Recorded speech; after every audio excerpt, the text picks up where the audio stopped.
My name is John Williams, ADAS Soil Scientist. Welcome to FAR Module 3, Section 2. This presentation is for FAR advisors dealing with pig, poultry and ruminants.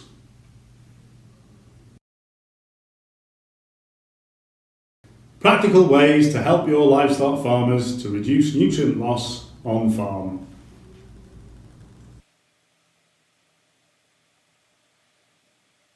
This presentation is to help you and your farmer customers make their business more sustainable. Many farmers are unaware of the steps to take and the wider policy pressure which can affect their future. The feed industry has agreed that FAR advisors have an important leadership role to play, often being the only supply industry contact with the livestock farmer other than a vet. Your advice, direction or encouragement can help farmers get better value from all inputs. Red text within the slide means further practical guidance and tools are available for you and your customers. See the useful link sheet.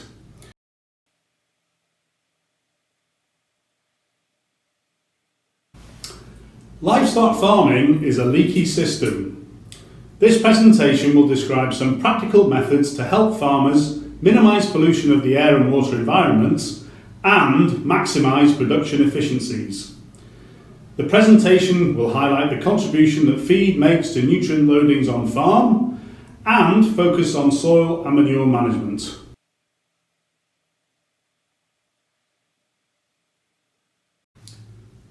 Bought-in feed and fertiliser are typically the biggest costs on livestock farms.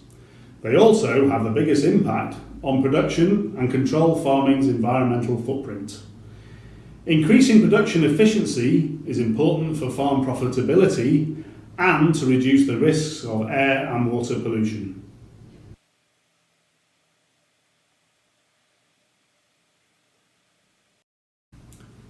Good soil management is essential for optimum grass and forage production and to reduce losses to the environment.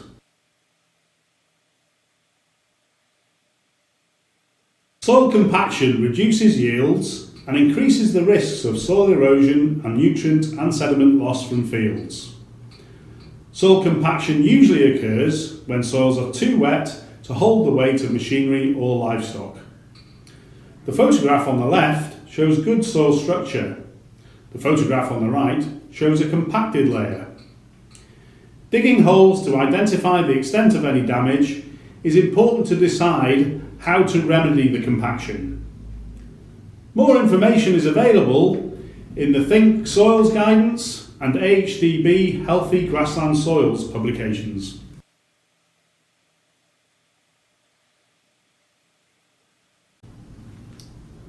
This photograph shows the impact that soil compaction has on root development. The soil on the left is well structured with plenty of soil pores which provide good drainage and aeration, allowing roots to grow well. The soil on the right is dense and compact, and the roots are unable to grow through the dense soil.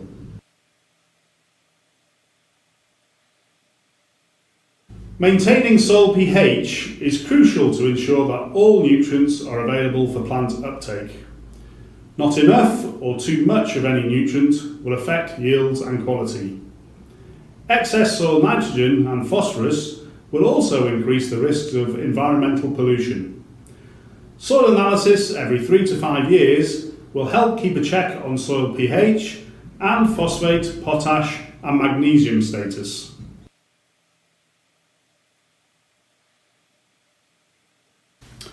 It is important to share these facts with your farmer customers.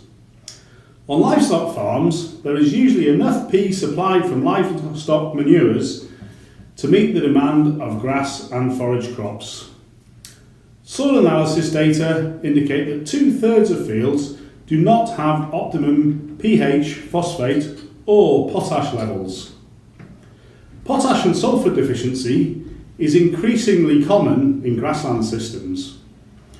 In livestock areas, typically more pea is brought onto farms than is exported, leading to excessive soil phosphorus levels.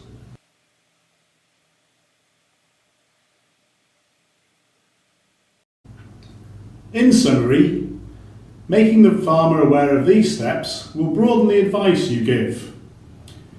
Use soil examination to check soil structure. Regular soil analysis to assess soil pH and nutrient supply will help identify the need for lime, as well as phosphate and potash fertiliser applications. The tried and tested website provides guidance on soil nutrient management. Test forage quality to match feed and forage requirements, and tailor feeding programs according to livestock needs and market requirements.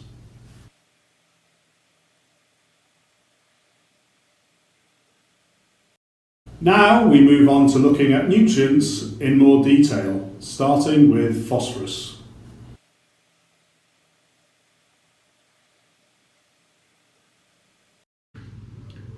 On many livestock farms, feed inputs are the biggest source of phosphorus. Often feed P inputs exceed P exported from the farm in crop and livestock products. Manure P will usually be sufficient to meet crop requirements.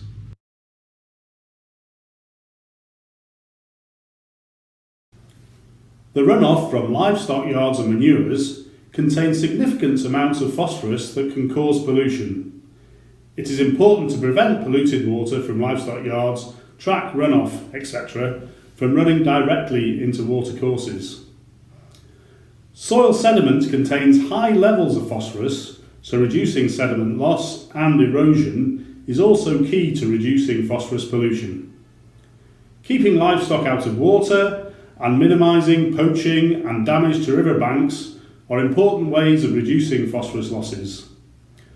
The risk of phosphorus losses in drainage water are higher from soils with excessive phosphorus content.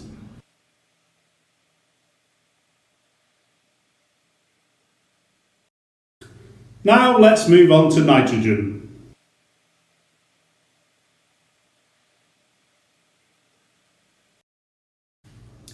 Making the best use of feed and manure nitrogen will reduce the need for extra bought-in nitrogen fertiliser to meet crop requirements. Good manure management is crucial for optimal forage quality and to minimise losses of nitrogen to air and water.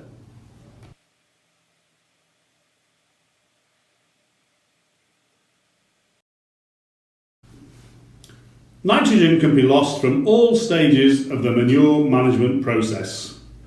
Ammonia emissions occur when manure is exposed to air during livestock housing and manure storage and land spreading. Nitrate leaching can occur when manures are applied to land in the autumn.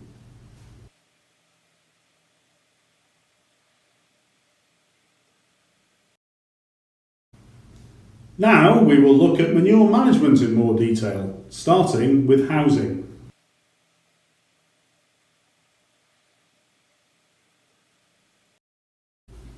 Ammonia emissions from housing can be minimised by reducing the exposure of manure to air.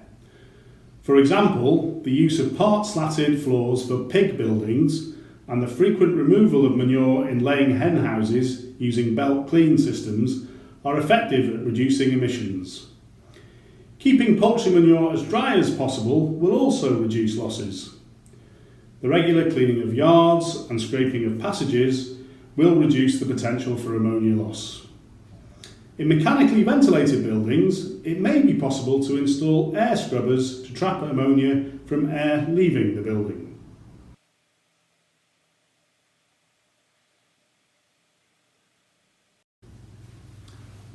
This diagram shows the difference in the exposed slurry surface area in a part-slatted compared with a fully slatted floor design system.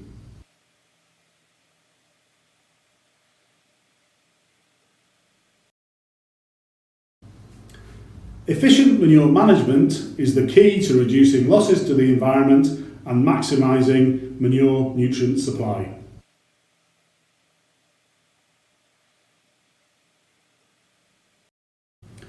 Covering the surface of a slurry store, either with a fixed cover, natural crust or temporary cover, will reduce ammonia emissions compared with leaving the surface of the store open to the elements.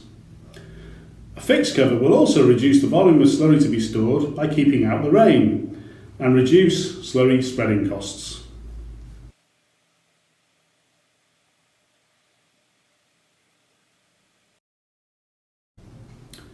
In order to maximise the value of nutrients supplied by manures, it is important to follow these 4 steps. Know the nutrient content of the material to predict nutrient supply, minimise nitrogen losses, spread manures accurately and evenly, and build the nutrient supply into the farm nutrient management plan.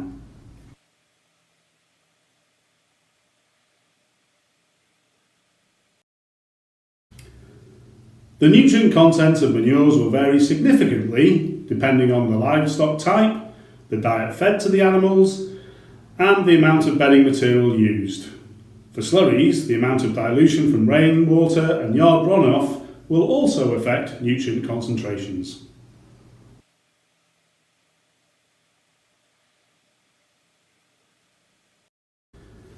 Typical figures for the nutrient content of different manure types are published in fertiliser recommendation systems.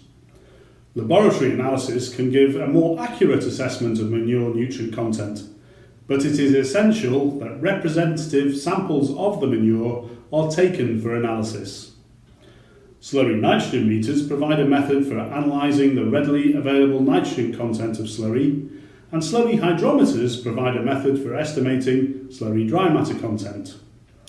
Tried and tested and nutrient management publications give guidance on how to take representative samples of liquid and solid manures for analysis.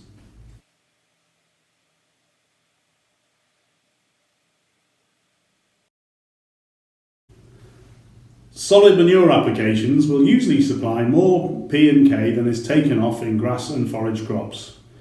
So soil P and K content will increase on fields where manures are applied regularly. Best use of manure nutrients will be achieved by targeting manure applications where soils are low in phosphate and potash. Applying manures to soils that are already well supplied with phosphorus significantly increases the risks of water pollution.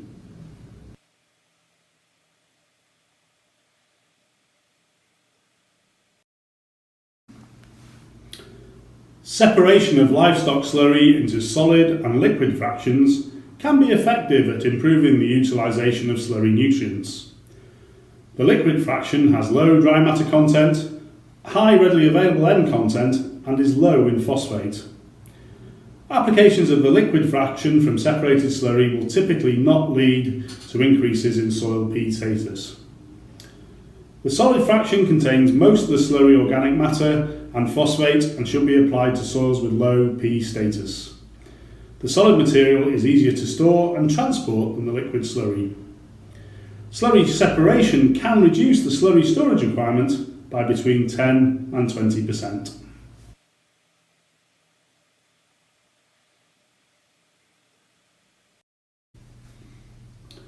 Nitrogen can be lost from manure applications by 2 routes: ammonia to air and nitrate leaching to water.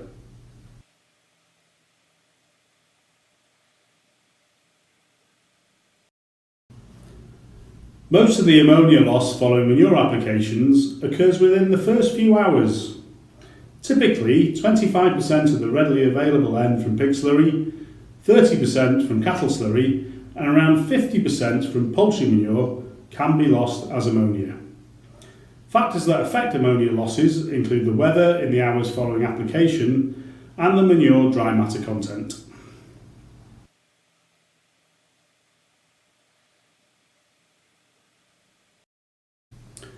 For poultry manure and pig and cattle farmyard manure, soil incorporation within 6 hours of application is the most effective way of minimising ammonia emissions.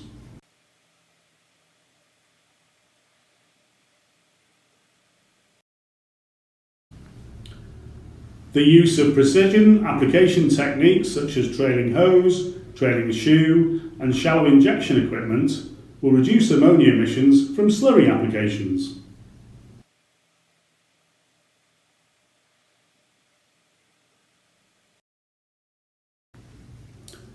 The precision techniques apply the slurry in bands, reducing the ammonia emitting surface area compared with conventional surface broadcast techniques. Trailing hose applications can be used on arable and grassland and apply the slurry to the surface of the soil, reducing emissions by 30%. Trailing shoe applications are usually made to grassland. The slurry is applied underneath the sward and reduces emissions by around 40%. Shallow injection applications are also typically made to grassland and cut a small slot in the soil into which the slurry infiltrates, reducing emissions by around 70% compared with surface broadcasting.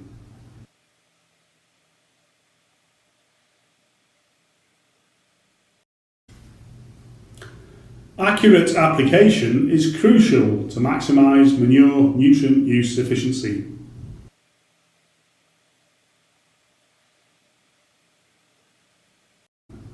It is important for the farmer to know how much the muck spreader or tanker holds and how many loads have been applied to the field. Precision application techniques will spread manures evenly over known widths.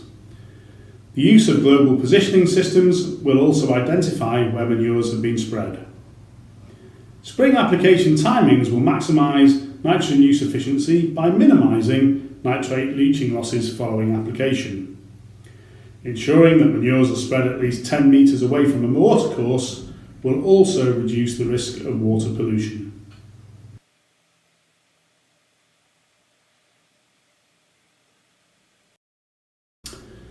It is important for farmers to have a nutrient management plan so that nutrients supplied by manures can be balanced with fertiliser applications.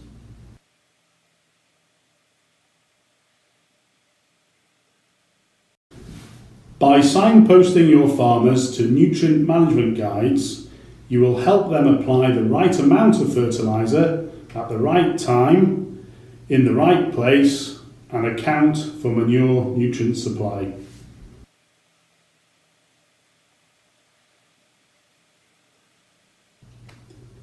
Maximising feed and manure end-use efficiency and improving forage and feed quality to increase production efficiency are key steps to reducing greenhouse gas emissions from agriculture.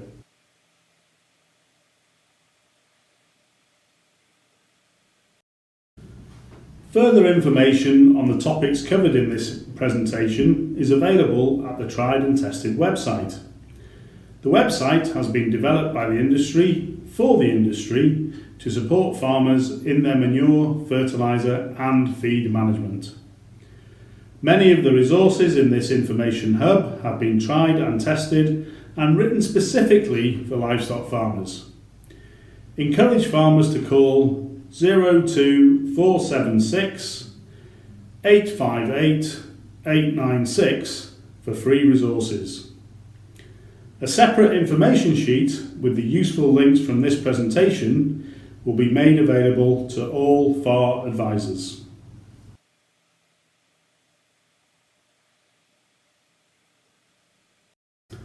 My name is John Williams. Thank you for listening to FAR Module 3, Section 2, the key emissions from farm livestock and the practical ways to mitigate.